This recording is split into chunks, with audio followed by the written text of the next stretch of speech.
Lives have been forever altered next to the crash site at this civil hospital.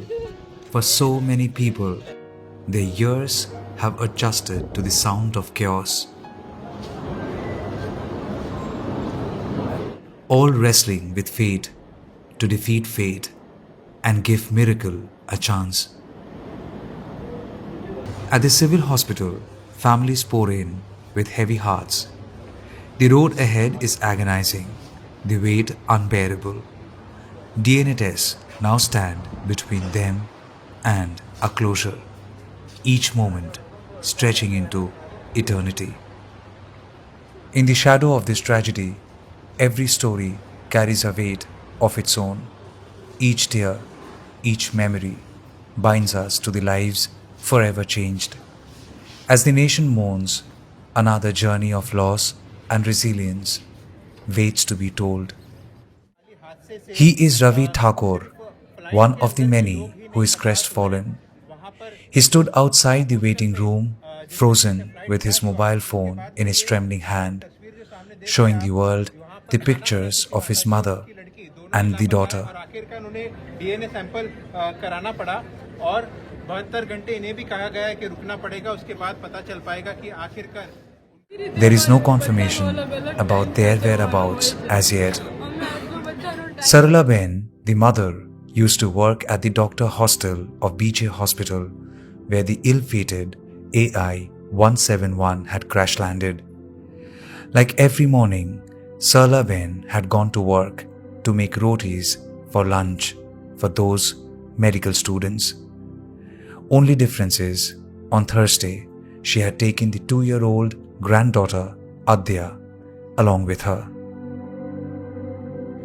It's been more than 24 hours that they haven't seen Adya.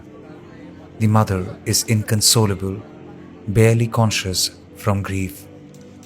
Tears stream down their faces. जगह पे ढूंढा पर कोई जवाब नहीं मिल रहा है हमें. हम लोग इतने डॉक्टरों का इतना कुछ किया है, आज हमारे लिए इतना करो कि बस मेरे भतीजे और मेरे मम्मी को मिला दो. हमारा इतना ही कहना है. It is a desperate search, not just for bodies, but for that little hope. दीदी सॉरी इस वक्त आपसे बात कर रहा हूँ. आप करो भैया. आपके परिवार के कौन? हाँ, मेरी सास है, मेरी बेटी है, 2 बरस की मेरी बेटी है. सास भी? हाँ, मेरी सास भी है. वो क्या करते थे? रसोई बना रही थी मेरी सास, तो लड़की तैयार रखती थी मेरी सास के पास. रसोई वो भी सास को मदद करती? नहीं, रखती थी पास. हाँ, मेरे घर पे कोई नहीं है तो ऊपर मेरी सास से पास ही रखती है. हम टीम सर्विस करते हैं. कुछ पता नहीं चला अभी. आपको कब पता चला? आपको कल भी मालूम हो गया था. Hundreds stream through the DNA testing room, each step a testament to loss.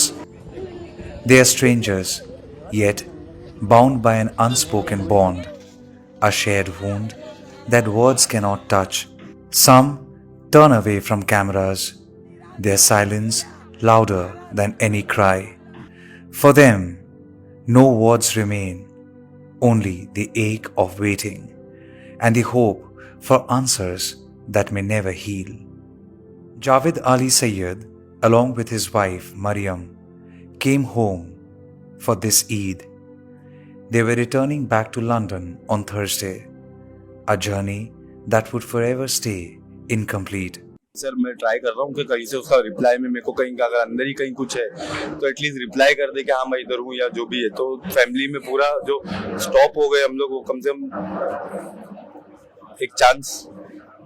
मैं इसलिए अभी भी वो हॉस्पिटल जाके देखना चाह रहा था, भले से उधर कोई हो नहीं हो, लेकिन मैं वहाँ जाऊँगा तो एटलीस्ट मेरे दिल को तो एक, क्योंकि कल फ्लाइट में जाने से पहले वो लंदन से मम्मी के लिए आया था. फ्लाइट में जाने से पहले ही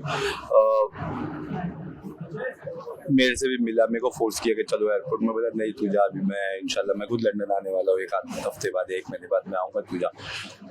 और आज ऐसा सुन लो पूरी उसकी होल फैमिली चली गई, तो ऑब्वियसली शॉक समझ में नहीं आता ना कि एक्चुअल हुआ है कि नहीं हुआ. तो अपन अपनी तरफ से पूरा एक्सेप्ट करना बहुत डिफिकल्ट है सर. एक्चुअली ये चीज को एक्सेप्ट करना ना बहुत डिफिकल्ट है. घर पे क्या हालत है? किसी को नहीं मालूम है अभी, सिवाय मेरे एक भाईजान, हाँ मेरे एक जीजा जी, उनके अलावा और मेरे अलावा घर पे नहीं पता। मम्मी ऑलरेडी हार्ट पेशेंट है और ऑलरेडी उनको 1.5 मंथ बिफोर ही 2 स्टेंट हार्ट में लगाए हैं और एक स्टेंट अभी जावेद और मैं वो आया ही था उनको हॉस्पिटल लेके जाने के लिए। मेरे पास पूरे फोटोग्राफ्स है, हाँ सब चेकअप्स कराएंगे।